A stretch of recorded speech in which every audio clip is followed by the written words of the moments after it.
After 30 years on the radio, a Prairie Home Companion has come home to the big screen. Sister and her oldest girl, they sing so good together. Jason, he can make me laugh, he just keeps getting better. Creator Garrison Keillor says it wasn't easy until director Robert Altman came along. How many starts and stops and starts has there been before this thing finally landed with you and Mr. Altman? There have been three.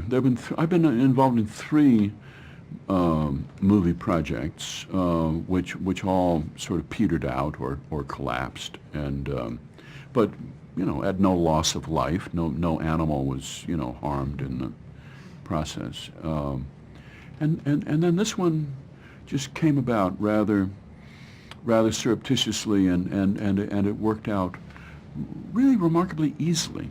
So I guess you pay up front with three failed attempts on which you work very, very hard on something that doesn't pan out, and then you get an easy one. Keillor says Altman's successful films and failures are behind the success of A Prairie Home Companion. He's an independent. He's a brave man who's really carried on his career in and outside of the Hollywood system, and through successes and films that were not as successful.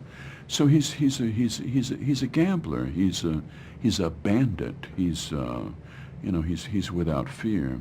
Everybody in the cast is high on Altman, but probably no one more than Lily Tomlin, who starred in the director's classic Nashville, among others. A dragonfly flew right in my mouth. Oh, yeah. It was this big. What was that? I thought it was a bird. How old were you then?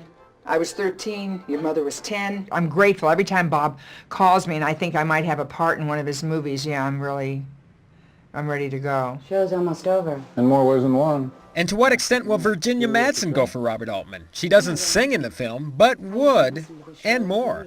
We're all glad that Virginia wasn't singing in this movie, believe me. However, if Robert Altman had wanted me to sing while running down the street nude, I would do that. A Prairie Home Companion opens in theaters June 9th. I'm Tim Lammers at the movies.